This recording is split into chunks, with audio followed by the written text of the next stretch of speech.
Thank you, Mr. Speaker, and I rise to take a short call on the Riccarton Racecourse Development Enabling Bill and the Riccarton Racecourse Bill. And it's great to be able to speak to these two companion bills this afternoon. And what an afternoon we have had, an afternoon of Canterbury rejuvenation and recovery, and it's been great to hear the discussions from both sides of the House talking about the economic recovery that is occurring down in Canterbury, the rebuilding that is occurring at pace, and what that means for the people of Canterbury.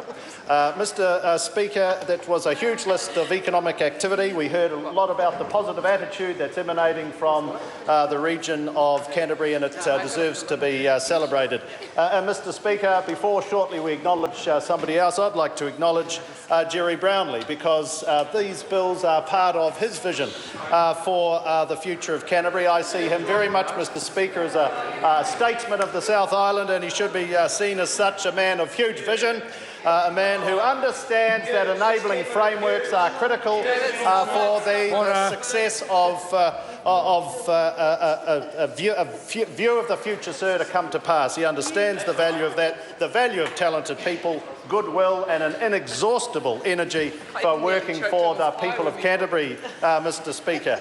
And it's in that context that this bill, these two bills are to be discussed, and as we've heard already today, how they fit part of our vision for delivering more housing for the people of Canterbury and working in an effective way to get a solution that works, not only from a government perspective but also from the organisations in Canterbury. In this case, the critical organisation of Ngāi Tahu, of course, and the Canterbury Jockey Club, working together to get a sensible outcome for the land that is on the table for development, Mr. Speaker.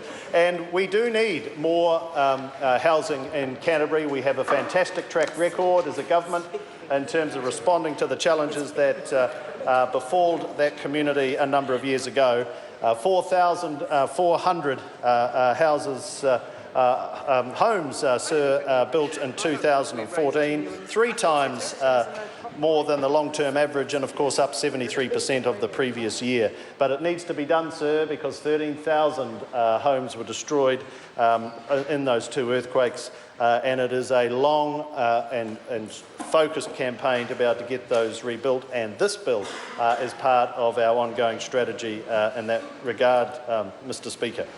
So the specific purpose of the Riccarton Racecourse Development Enabling Bill and the Riccarton Racecourse Bill, companion bills, and together they will provide the necessary authorisations to enable close to 40 hectares, Mr. Speaker, of the 123 hectare Riccarton Racecourse Reserve in Christchurch to be developed for housing. It has huge interest in the communities around Riccarton.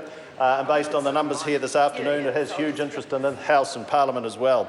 Mr. Speaker, these bills will revoke the reserve status of the land at Riccarton Racecourse and enable the residential development to take place on the site. But what we have heard already, Mr. Speaker, from the 2 or 3 speakers who have spoken to these joint bills is it still enables the amenity value of the Riccarton Racecourse to be maintained and arguably enhanced, because wrapped around that racecourse will be modern new housing at both ends of the spectrum, including, Mr. Speaker, a third set aside for housing at a lower end, which is good. Look, Mr. Speaker. 5 minutes. No.